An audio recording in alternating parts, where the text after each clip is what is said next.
Indonesia melawan Bahrain akan berlangsung besok dan kita akan membahas hal ini lebih dalam. Sudah bergabung bersama kami Muhammad Kusnaini, pengamat sepak bola. Bungkus, selamat sore Bungkus. Terima kasih sudah berkenan bergabung sama kami di Berita Satu Utama. Selamat sore. Sehat ya Bungkus ya? Iya, alhamdulillah. Oke, dan tentu saja pemirsa kita juga ada satu lagi narasumber bergabung sama kami secara virtual juga, pecinta sepak bola Bang Effendi Ghazali. Selamat sore. Selamat sore, Agung. Selamat Sehat, sore. Bang Effendi. Sore, Bang Gus. Terima kasih sudah berkenan bergabung sama kami, Bang Effendi. Saya mau ke Bungkus dulu, Bungkus. Beberapa menilai di pertandingan sebelumnya Indonesia versus Australia begitu, timnas tampaknya kurang katanya latihannya, terlalu cepat begitu. Kalau sekarang melawan Bahrain, seperti apa Anda melihat kesiapan timnas menghadapi Bahrain besok? Iya, seperti harapan Bapak Presiden kan Indonesia diharapkan bisa tampil lebih baik ya. Saya pikir itu argumennya cukup kuat karena persoalan terbesar yang dihadapi oleh timnas di laga pertama adalah keterbatasan waktu ya. Kita memiliki materi pemain yang bagus sebetulnya. Kita bisa lihat di 15 menit pertama pertandingan itu kualitas pemain kita terlihat sangat baik ya. Tapi mereka masalahnya emang tidak punya cukup waktu untuk beradaptasi, untuk menyiapkan diri menghadapi skenario-skenario yang mungkin tidak direncanakan ya. Dan itulah yang kemudian terjadi. Jadi mereka tidak siap dengan situasi di mana mereka tiba-tiba kebobolan sesudah gagal mencetak gol. Mereka juga tidak siap dengan cara bermain Australia yang di luar dugaan bertahan sangat dalam di area pertahanan, menunggu kita keluar, menunggu kita bikin kesalahan, dan ternyata memang kita akhirnya bikin kesalahan yang dimanfaatkan oleh lawan. Nah, saya pikir Coach Clifford sudah belajar dari pertandingan tersebut, sudah melihat titik lemah mana yang perlu diperbaiki. Saya optimis dengan persiapan yang lebih baik, waktu latihan yang lebih panjang, lebih banyak, ini akan membuat penampilan timnas bisa lebih baik. Terutama saya pikir di laga pertama Coach Clifford ini belum sepenuhnya mengenali kemampuan dan karakteristik masing-masing pemain. Itu sangat terlihat dari cara dia menyusun game plan, dari strategi pergantian pemain dan sebagainya. Dan itu normal untuk seorang pelatih yang baru menangani tim. Nah, tantangannya adalah di laga kedua besok harus jauh lebih baik. Oke, Bungkus, tapi tampaknya cukup mengejutkan juga kemarin pada saat Indonesia versus Australia, di mana Indonesia juga menerapkan begitu pola formasi 3-4-3, ini pola ofensif, pola menyerang begitu ya. Kalau Bang Effendi gimana melihatnya? Ya, Agung dan Bungkus, tadi saya pikir Bungkus yang mau jawab. Nggak apa-apa, nanti kita bagi-bagi aja waktunya. Ya, sekarang kita kalau bicara harus agak hati-hati karena suasana sedang hangat-hangatnya ya Bungkus ya. Media sosial, disclaimer dulu, saya kalau tampil nih ya alhamdulillah sudah jadi wartawan bola itu sejak 1984 lah ya. Dan sudah melaporkan Piala Dunia itu 1990 lah. Jadi kalau ada pengamatan meleset-meleset dikit ya sudah ada sedikit pengalaman. Nah, balik ke pertanyaan tadi, saya rasa saya mau melengkapi Bungkus dengan menyatakan dua hal. Satu, tentu secara teknik kita berharap pelatih dengan timnya yang besar, jadi di samping Patrick Kluivert, Bungkus dan para pemirsa serta Agung kan kita berharap ada Alex Pastoor juga di situ ya. Yang semula Alex Pastoor ini malah merencanakan mau menggunakan strategi Sintayong pada awalnya di Australia gitu ya. Artinya beradaptasi dari strategi Sintayong. Yang penting bawa pulang kemenangan gitulah, bawa pulang 3 poin gitu. Ternyata oleh Patrick Kluivert digunakan gaya menyerang eksplosif yang menarik sampai menit ke-8 atau sampai menit ke-10 ya.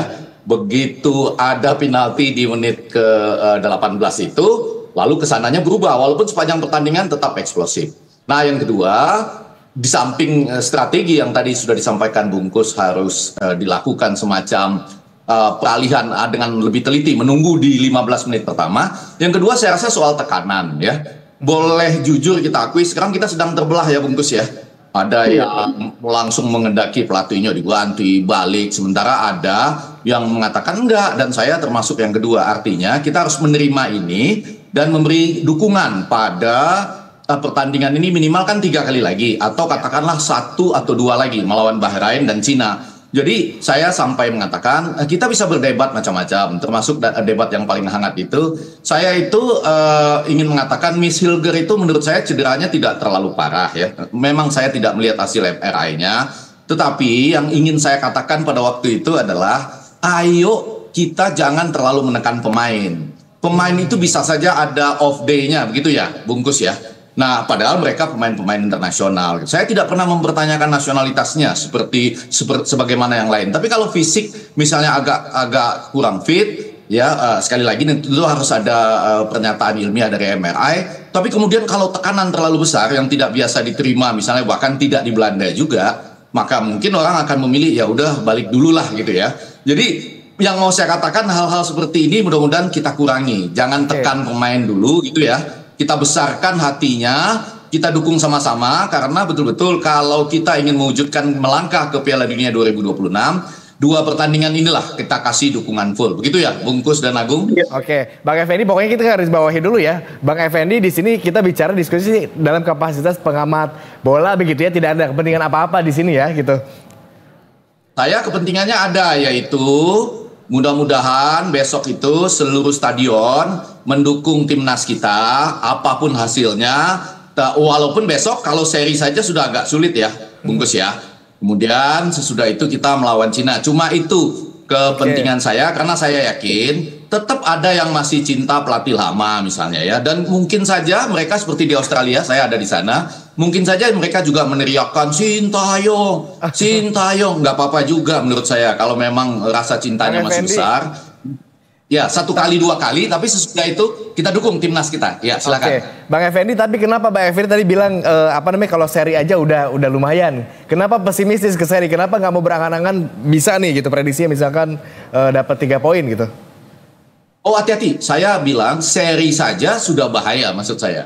Jadi mengingat ada 3 pertandingan lagi ya, Bungkus ya dan Agung serta pemirsa, lawan Bahrain ini kalau seri saja itu sudah agak sulit karena sesudah itu kan kita melawan Cina dan Jepang kita anggap di atas kita lah ya untuk kelasnya di Asia maupun pengalaman ke Piala Dunia. Jadi seri saja sudah bahaya, karena itu kita butuh dukungan sepenuhnya untuk memetik 3 poin walaupun tidak gampang karena Bahrain menurut saya sedang tampil luar biasa sejak juara Piala Teluk, ditambah dengan Jepang itu baru bisa mencetak gol ke gawang Kuwait itu setelah lebih dari 1 jam gitu. Oke, saya kembali ke Bungkus kalau begitu. Bungkus, katanya sulit melawan Bahrain, tetapi Anda tadi punya keyakinan bahwa kualitas pemain kita juga sebetulnya sudah oke, bahkan udah lebih baik lah begitu katakan dengan Bahrain. Terus sebelumnya juga kita dengar pernyataan dari pelatih Patrick Kluivert menyatakan bahwa kondisi para pemain timnas dalam kondisi yang optimal sekarang. Iya, jadi kita kadang-kadang suka memisahkan antara sepak bola sebagai permainan tim gitu ya, dengan sepak bola sebagai permainan yang diisi oleh pemain-pemain dengan reputasinya masing-masing. Reputasi pemain, prestasi pemain, kualitas pemain itu boleh bagus, tapi ketika dia menjadi sebuah tim itu belum tentu menggambarkan level kualitas masing-masing. Tergantung sejauh mana pemain ini berapa lama mereka berlatih, berapa lama mereka bertemu, berapa lama mereka membangun chemistry, kerjasama, dan tentu seberapa bagus pelatih menyiapkan game plan untuk mereka. Jadi kualitas pemain kita memang bagus, kita harus akui, tapi tinggal bagaimana pelatih menyiapkan game plan yang tepat. Tinggal bagaimana pemain beradaptasi dengan game plan yang disiapkan oleh pelatih, berkomunikasi, membangun chemistry.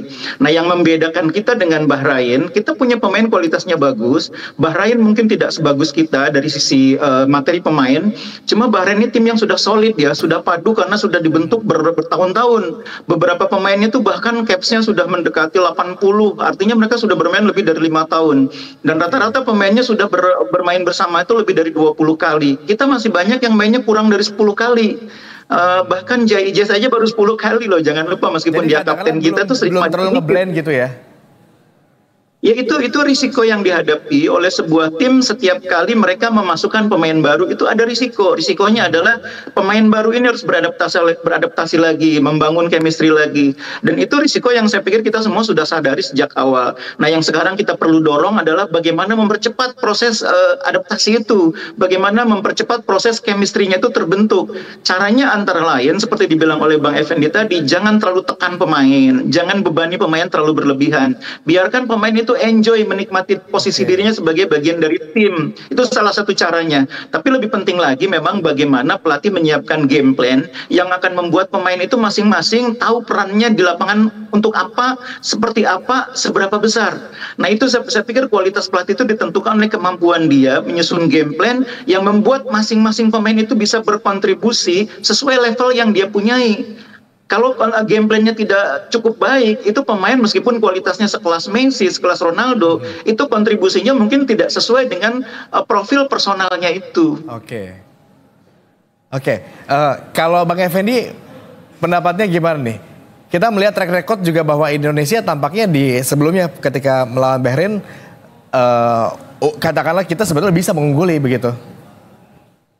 Ya, lagi-lagi game plan-nya agak berbeda pada waktu itu ya. Dan bahkan boleh dibilang konon kabarnya pertandingan kita melawan Bahrain itu melahirkan semacam persoalan yang disebut-sebut persoalan di ruang ganti atau locker room itu ya, yang berlanjut sampai ke Cina gitu ya. Tapi yang mau saya katakan dengan Bahrain ini kan memang ada perbedaan. Mereka walaupun sekali lagi juga kalah 0-2 dari Jepang, tetapi terlihat permainannya relatif lebih tenang, cukup membahayakan gawang lawan, dan di sana sini seperti yang tadi sudah kita sebutkan, Jepang pun tidak mudah mengalahkan mereka. Tapi apakah kita langsung akan mengatakan besok itu kita sulit mendapatkan kemenangan? Saya rasa sangat tergantung pada apa yang disampaikan oleh Bung Kus tadi ya.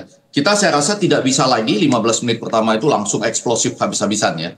Ya katakanlah banyak yang menyebutnya total football, kemudian tiki taka atau penyerangan yang eksplosif lah gitu. Saya rasa mungkin menunggu sejenak ya sambil melihat betapa dukungan penonton kita akan sangat tinggi, kita meningkatkan kepercayaan diri kita di sana, dan kemudian pada saat-saat tertentu kita percaya sekarang kan ada Ragnar Oratmangun yang sudah bisa main ya, kemudian di belakang ada Justin Hubner ya yang juga sudah bisa berduet bersama-sama dengan Ijes dan Rizky Ridho misalnya. Lalu di depan oleh Romney misalnya itu juga akan didukung juga dari lini tengah misalnya kalau Eliano Raiders yang diturunkan. Sekali lagi nanti formasi mungkin bisa dibahas lebih detail lagi oleh Bung Kusna ini. Tetapi kepercayaan diri itu yang paling utama, kepercayaan diri kembali, kata Pak Sumarji itu sudah diperoleh ya oleh manajer timnas kita, disampaikan demikian, dan dukungan penonton. Sekali lagi kalaupun ada 1-2 yang berteriak untuk dukung siapa gitu, nggak apa-apa, kita ketawa sama-sama, tapi nanti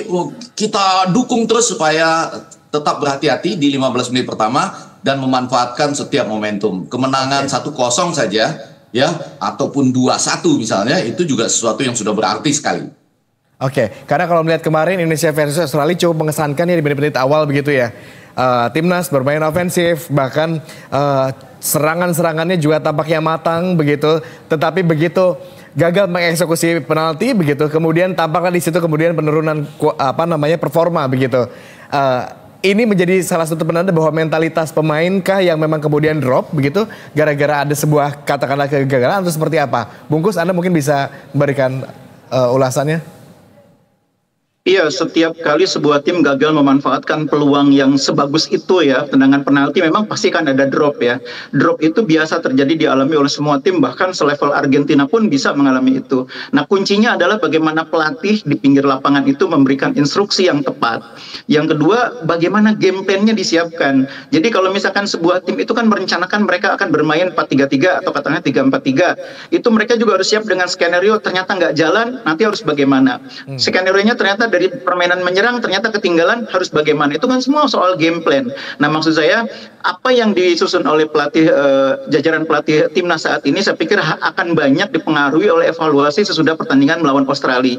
Dan karena nama-nama yang ada di sana, ada Clifford, ada Alec Pastur, ada Lanzat, adalah nama-nama besar, saya yakin game plan-nya akan sangat baik tentunya ya. Kita berharap banyaklah dari mereka. Cuma yang penting itu jangan juga kita meremehkan Bahrain. Jangan sama sekali kita meremehkan Bahrain. Bahrain itu tim yang secara kolektivitas itu sangat baik, disiplin mereka, dan saya khawatir mereka akan mencuri strateginya Australia. Mereka menunggu di area pertahanan, melihat kita keluar menyerang dan menunggu kesempatan melihat kesalahan, ada celah, mereka melakukan serangan balik.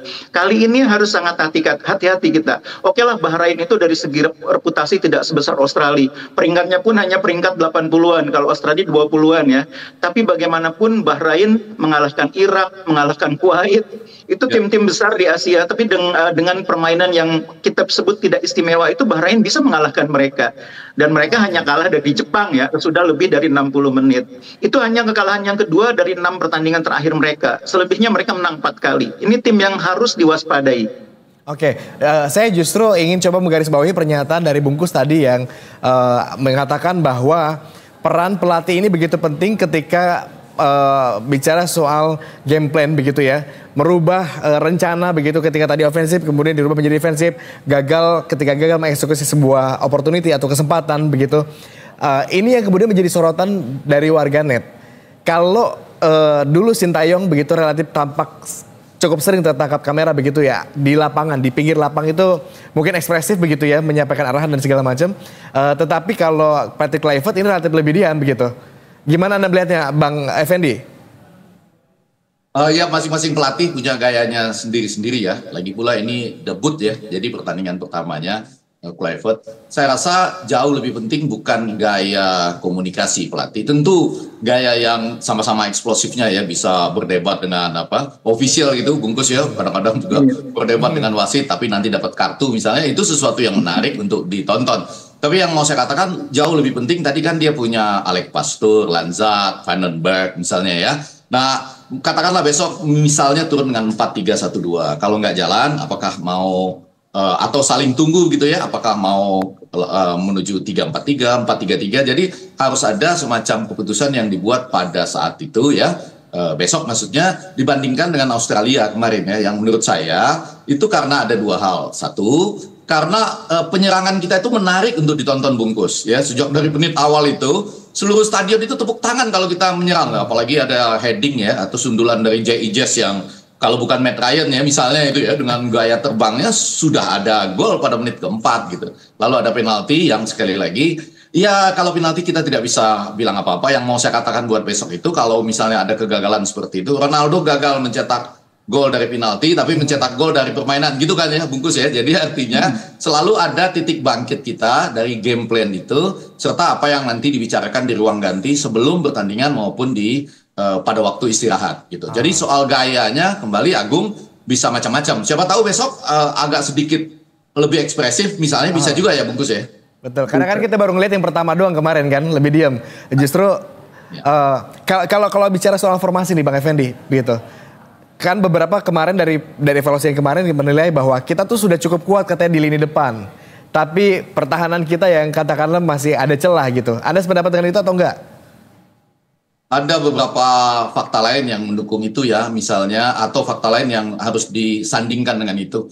Ada pemain yang sudah cukup lama waktu bermainnya tidak banyak gitu ya, atau sedikit lalu turun. Kemudian bisa saja dengan itu performanya menjadi kurang baik. Dan memang ada beberapa posisi yang diisi oleh dua orang misalnya, yang sebetulnya sama di posisi itu. Lebih baik orang lain untuk melakukan, katakanlah apakah itu formasi yang diharapkan 4-3-1-2 atau 3-5-2 atau 5-3-2. Jadi tidak orang dengan gaya yang sama pada posisi yang tertentu misalnya. Jadi lagi-lagi besok mudah-mudahan, saya rasa ini sudah menjadi analisis keras ya dari ke-5 bahkan ada 10 tim yang ada di timnya Patrick Kluivert ini. Yang saya tahu itu ada juga mereka yang mencoba memperhatikan faktor-faktor psikologis ya. Ini hal yang penting kan, kebangkitan kembali setelah kekalahan 1-5 itu semua menjadi hal yang penting, ditambah lagi dengan sekali lagi kita tentu harus memanfaatkan semua pemain-pemain yang ada. Jadi begitu misalnya Miss Hilgers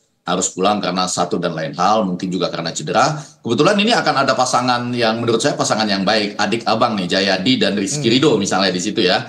Nah untuk Justin Hubner yang sudah bisa kembali sebagai disebut El Preman, juga harus hati-hati nih kita ya, karena memang lugas. Tapi yang kita lawan Bahrain, AFC itu ketuanya dari Bahrain. Kita di Australia itu dapat wasit VAR yang namanya Sivakom Po Udom. Sudah 3 kali kasih penalti itu buat lawan kita gitu ya, di Irak, waktu lawan Irak, lawan Qatar. Dan kemarin juga dia yang memanggil penalti ketika Nathan Churaon dianggap melanggar Kyle Walker misalnya. Jadi ini semua harus kita perhitungkan bersama dan bagaimana menghadapinya dengan game plan, bagaimana dengan cepat mengubah situasi. Kalau saling tunggu di 10 atau 15 menit pertama, jadi tempo permainan menjadi pelan, apa yang harus dilakukan gitu. Bang Effendi menarik, Anda bahkan ternyata mengamati begitu ya di game-game yang lain begitu, bagaimana karakter wasitnya sekaligus. Nah, saya mau ke Bungkus kalau gitu Bungkus. Kalau bicara formasi, Anda sependapat nggak dengan Bang Effendi begitu soal formasi yang nanti akan dicapai? Iya, tanpa bermaksud mendahului para ahlinya gitu ya, Alex Pastur dan kawan-kawan. Menurut saya, ketika kita berubah kemarin di pertandingan pertama, bermain dengan 3 pertahanan itu sebetulnya lebih mudah bagi pemain untuk mencerna ya, karena memang mereka di era Sintayong itu lebih banyak bermain dengan formasi 3 back. Jadi kalau boleh memilih, saya lebih cenderung bermain dengan formasi 3 back besok, 3-4-1-2. Mengapa 1-2 bukan 3-4-3? Karena saya melihat Ole ini bukan tipe striker nomor 9 yang menunggu di kotak penalti. Itu tipikalnya lebih sebagai striker yang keluar masuk kotak penalti, mencari bola, membuka ruang. Jadi itu akan efektif kalau disandingkan dengan Orad Mangun di depan berdua. Di belakangnya ada Marcelino. Bagaimanapun Marcelino adalah simbol sepak bola Indonesia ya, Bang Effendi. Tentu kita dorong Marcelino tetap bermain di belakang Orad Mangun yang berduet dengan Ole. Kalau di belakang tuh tadi Bang Effendi sudah bilang ada J.I.J tentunya sebagai pemimpin, di kanan ada Rizky Ridho, di kiri ada Justin. Kalau di posisi kiper saya pikir mungkin ini saatnya kita memainkan Audero ya. Kiper yang baru kebobolan 5 gol itu bagaimanapun pasti secara psikologi agak sedikit terganggu ya. Martin Pas mungkin boleh istirahat, saatnya Audero main. Di tengah ya pasti nggak akan banyak berbeda. Ada Tom Hai yang mungkin kali ini berduet bagusnya mungkin dengan Joy Pelupesi, karena emang ini pemain direkrutkan tujuannya untuk memperkuat lapangan tengah. Nathan kemarin performanya tidak terlalu menonjol, jadi mungkin ini saatnya Joy Pelupesi berduet dengan Tom Hai. Di kiri tentu ada Verdong, di kanan tentunya siapa lagi kalau bukan Kevin Dix ya, atau mungkin bisa juga Sandy Walsh. Itu formasi yang saya pikir mungkin akan menjadi preferensi bagi Coach Clifford tanpa bermaksud mendahului hak mereka untuk menentukan. Ini harus catat ya, saya tidak bermaksud mendahului hak mereka untuk membuat keputusan. Tetapi dari kacamata Anda rotasi tampaknya saat ini diperlukan begitu ya. Kalau Bang Effendi gimana melihatnya? Ya, rotasi dalam konteks kebutuhan pelatih dan timnya ya. Sekali lagi saya sama-sama disclaimer, yang jadi pelatih adalah mereka gitu ya. Kita lebih banyak menyuarakan, dan orang selalu mengatakan yang di luar lapangan itu terlihat lebih pintar gitu ya. Tapi kalau kita berada dalam posisi mereka ya, di tengah kesulitan yang ada, di tengah mungkin sekali lagi ada tekanan penonton, lalu ada tekanan harus mencetak kemenangan, itu akan berbeda. Tapi saya ingin mengatakan bahwa besok itu saya merasa dalam 10 atau 15 menit pertama jangan-jangan tempo tidak secepat yang kemarin, karena ini sama-sama saling tunggu. Bahrain tahu ya persis ya bahwa mereka akan datang di GBK yang sudah terkenal dengan dukungannya gitu. Tapi pada bagian tertentu tentu saja pelatih yang sekali lagi punya hak penuh untuk itu bersama dengan timnya harus segera menentukan kalau itu terjadi apa yang harus dilakukan, siapa yang harus mengambil inisiatif untuk memastikan kita akhirnya dapat mendapatkan bisa membobolkan gawang Ibrahim Lutfala ini ya 1-0 atau nanti berapapun lah selisihnya, setipis apapun, tapi kita menang lawan Bahrain ini. Itu harapan kita semua, Agung. Oke, Bang Effendi, Bungkus. Kita setelah melawan Australia memang masih ada 3 laga lagi begitu ya. Bahrain, Cina, kemudian nanti terakhir Jepang. Tetapi Jepang cukup banyak yang katakanlah pesimis. Itu Jepang katanya terlalu kuat. Sehingga laga penentu, laga hidup mati kita kasarnya ada di Bahrain dan juga Cina. Terlebih lagi Bahrain yang memang kita angan-angan ingin menang begitu ya melawan Bahrain. Anda melihatnya seperti apa Bungkus? Kalau skenarionya kemudian kita kalah dari Bahrain, potensi kita seperti apa nanti? Iya, kita ini sekarang di posisi di mana untuk mencapai posisi kedua sudah sangat berat ya. Australia sudah 10 poin, artinya kalau kita sekarang posisi 6, rasanya maksimal kita bisa dapat tuh 12 poin. Karena lawan Jepang mungkin akan sangat sulit ya.